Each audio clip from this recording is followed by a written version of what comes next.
Halo, saya Dominika Justina, saya dari program studi psikologi.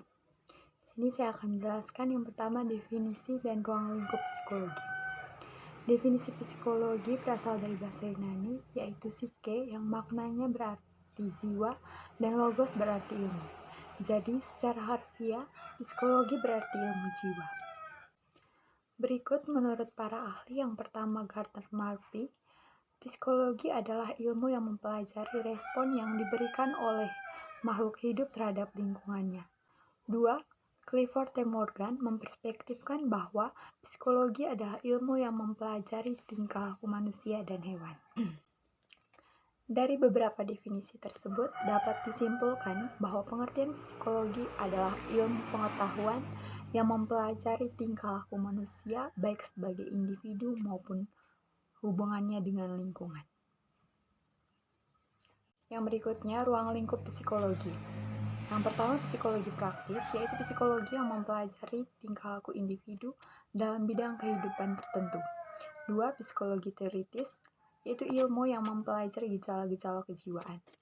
Yang ketiga, psikologi umum, yaitu psikologi yang mempelajari kegiatan aktivitas psikis manusia pada umumnya yang beradab dan normal.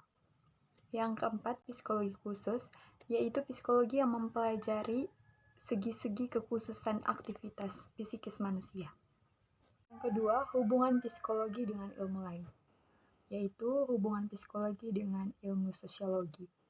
Hubungannya yaitu sama-sama mempelajari manusia beserta tingkah lakunya dengan sesama. Contohnya seperti seorang guru memberikan materi kepada muridnya dengan ramah serta sabar, maka pelajaran akan diterima dengan mudah sehingga hubungan dengan guru dengan murid dapat terjalin dengan baik. Sama halnya seperti hubungan antara orang tua dengan anak. Lalu ada juga hubungan psikologi dengan ekonomi. Psikologi merupakan ilmu yang mempelajari tentang kejiwaan manusia. Sedangkan ilmu ekonomi adalah tentang kebutuhan manusia dalam menentukan berbagai sumber daya seperti sumber daya alam maupun sumber daya manusia. Contohnya seperti peluang bisnis, kita belajar melihat karakter, kebiasaan, kultur, hingga kemampuan perekonomian. Kemudian, kita menemukan peluang atau produk apa yang akan kita kelola. Kemudian, hubungan psikologi dengan ilmu biologi. Baik biologi maupun psikologi sama-sama membicarakan tentang manusia. Pada segi-segi tertentu, kedua ilmu ini ada titik temunya. Misalnya keturunan, sifat, inteligensi, maupun bakat. Contohnya seperti sifat keras kepala dari bapak yang diturunkan ke anaknya. 3. Metode penelitian dalam psikologi.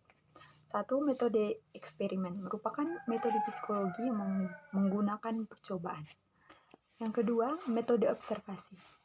Metode observasi sering digunakan untuk penelitian ilmiah. Metode observasi dapat dilakukan di dalam laboratorium tetapi tetap menjaga agar subjek merasa senang di ruang laboratorium. Yang ketiga, metode survei adalah metode penelitian yang menggunakan beberapa variabel sebagai alat kajiannya. Yang keempat, metode tes merupakan instrumen penelitian yang penting dalam psikologi kontemporer. Metode tes digunakan untuk mengukur kemampuan seseorang atau sekelompok orang. 5. Metode riwayat kasus merupakan sumber data penting untuk memahami seseorang atau masyarakat. Riwayat kasus dipersiapkan melalui reka ulang kasus menurut kronologi peristiwa, catatan-catatan atau rekaman-rekaman yang diingat. Kemudian yang terakhir, yang keempat, aliran-aliran psikologi. Yang pertama, strukturalisme dan fungsionalisme. Strukturalisme, menurut teori dari Wilhelm Wundt, penekanan pada analisis atau kesadaran menggunakan metode introspeksi diri, pengalaman keadaan mental yang sederhana seperti halnya senyawa-senyawa kimia yang tersusun dari unsur-unsur kimiawi. Contohnya, seorang individu perlu sadar diri terhadap segala faktor yang menyebabkan kegagalan seperti kurang disiplin. Maka seorang individu harus lebih disiplin agar usahanya itu berjalan dengan baik.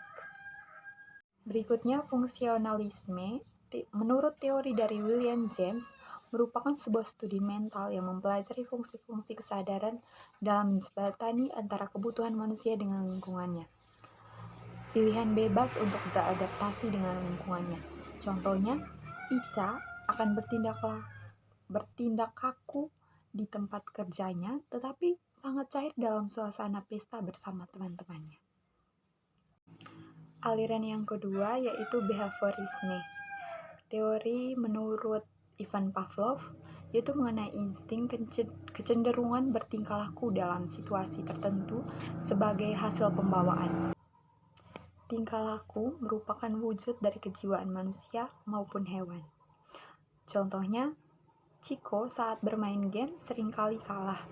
Namun suatu saat secara kebetulan ia menang. Lalu karena penasaran, maka Chico terus bermain game tersebut. Yang ketiga, humanistik. Menurut Abraham Maslow, suatu pendekatan yang multifaset terhadap pengalaman dan tingkah laku manusia yang memusatkan perhatian pada keunikan dan aktualisasi diri manusia.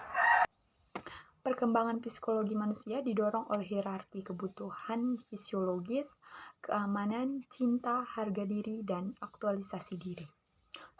Contohnya, guru memberikan dukungan dan motivasi kepada murid agar lebih semangat dan tertarik mengikuti pembelajaran. Yang keempat, psikoanalisa. Menurut Sigmund Freud, ide tentang alam sadar versus alam bawah sadar. Konsep lainnya adalah struktur kepribadian yang dibagi menjadi 3, yaitu id, ego, dan superego.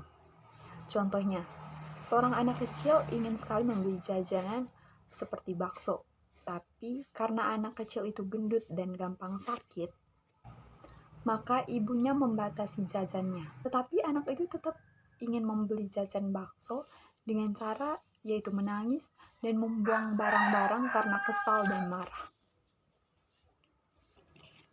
Yang kelima, Gestalt dan kognitif. Gestalt, menurut Wolfgang Kohler dan Max Weitheimer, menganalisis unsur-unsur kejiwaan, yaitu gejala-gejala kejiwaan harus dipelajari sebagai suatu keseluruhan atau totalitas, atau disebut juga sebagai proses persepsi melalui perorganisasian. Contohnya, murid mempelajari suatu materi, lalu memahami bahwa ada materi lain yang berhubungan dengan materi yang sudah mereka pelajari. Berikutnya, kognitif. Menurut Jean Piaget, reaksi terhadap behaviorisme dan sebagainya, di mana memandang bahwa ilmu ini mempelajari perilaku, proses mental, pemecahan masalah, serta pola pikir. Contohnya, saya memutuskan untuk kuliah dan mengambil psikologi sebagai jurusan saya atau minat saya. Oh iya, di sini saya juga ingin berbagi tentang belajar psikologi. Ya, belajar psikologi itu menyenangkan dan juga bisa juga sebagai penenang di saat kita belajar tentang diri kita maupun orang lain. Belajar psikologi kita juga bisa terapi diri kita, serta kita juga bisa mewujudkan dengan turun lapangan atau melakukan kegiatan-kegiatan berinteraksi dengan lingkungan sosial. Oh ya, bukan hanya itu, kita tahu bagaimana karakter orang-orang di sekitar kita. Terima kasih.